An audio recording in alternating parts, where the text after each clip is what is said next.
शेतकऱ्यांसाठी आजच्या दिवसभरातील ठळक व झटपट बातम्या शेतकऱ्यांसाठी अत्यंत महत्त्वाच्या बातम्या आहेत। त्याकरिता व्हिडिओला शेवटपर्यंत बघत चला व चॅनलवरती नवीन असाल तर चॅनलला सबस्क्राइब करा। नैसर्गिक आपत्तीमुळे बाधित शेतकऱ्यांना 368,86,85,000 मदतीच्या निधीस मान्यता। मदत व पुनर्वसन मंत्री मकरंद जाधव पाटील यांची माहिती।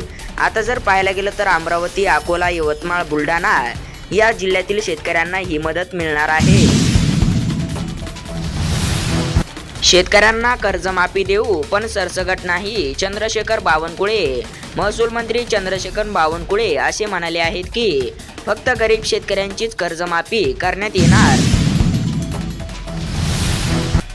मराठवाड्यामध्ये पूरस्थिती। जालना, बीड, परभणी, धाराशिव, लातूर, नांदेड या ठिकाणी पावसाने धुमाकूळ घातला आहे। शेती पिकाचे मोठ्या प्रमाणावर नुकसान झाले आहे। या शेतकऱ्यांच्या खात्यात अखेर पीक विमा जमा। तुमच्या खात्यात पैसे आले का? होय शेतकरी मित्रांनो, आता पीक विम्याच्या दुसऱ्या टप्प्याला सुरुवात झाली आहे। पहिल्या टप्प्यात तुमच्या खात्यात पैसे आले नसतील तर आता जमा होण्यास सुरुवात झाली आहे। पैसे येतील। संसदेत कांदा पेटला। गळ्यात माळा घालून महाराष्ट्रातील खासदारांचे आंदोलन। केंद्र सरकारच्या धोरणामुळे पिकाची माती झाल्याचा आरोप।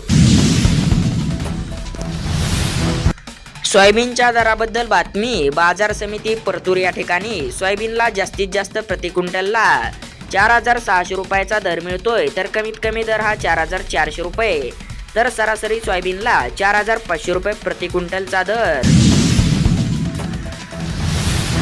प्रतीक्षा संपली आहे। नमोचा 7वा हप्ता निर्देश जारी करण्यात आले आहेत। शेतकरी मित्रांनो, कृषी विभागाकडून आलेल्या माहितीनुसार नमो शेतकरी योजनेचा 7वा हप्ता 24 ऑगस्ट रोजी शेतकऱ्यांच्या बँक खात्यावरती जमा करण्यात येणार आहे।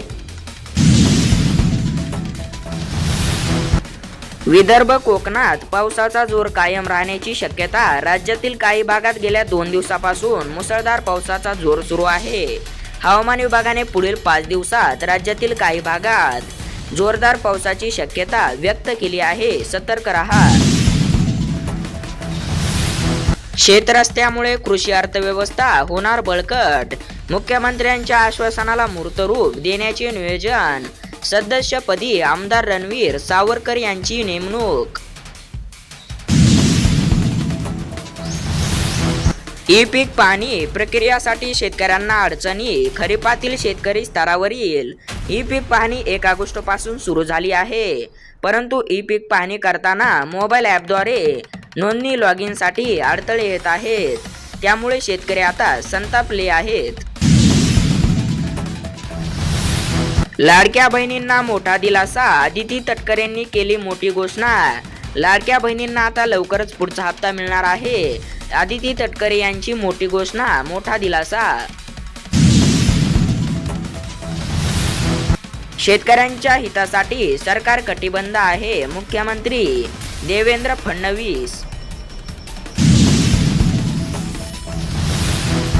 खरीप हंगामानंतरच देणार का बोनस? धान विक्री बोनसच्या प्रतीक्षेतील शेतकऱ्यांचा सवाल। प्रति हेक्टरी 20,000 रुपये बोनस देण्याची मागणी। अशाच महत्त्वाच्या ठळक बातम्या पाहण्याकरिता आपले नेटवर्क या यूट्यूब चॅनलला नक्की सबस्क्राईब करा। धन्यवाद।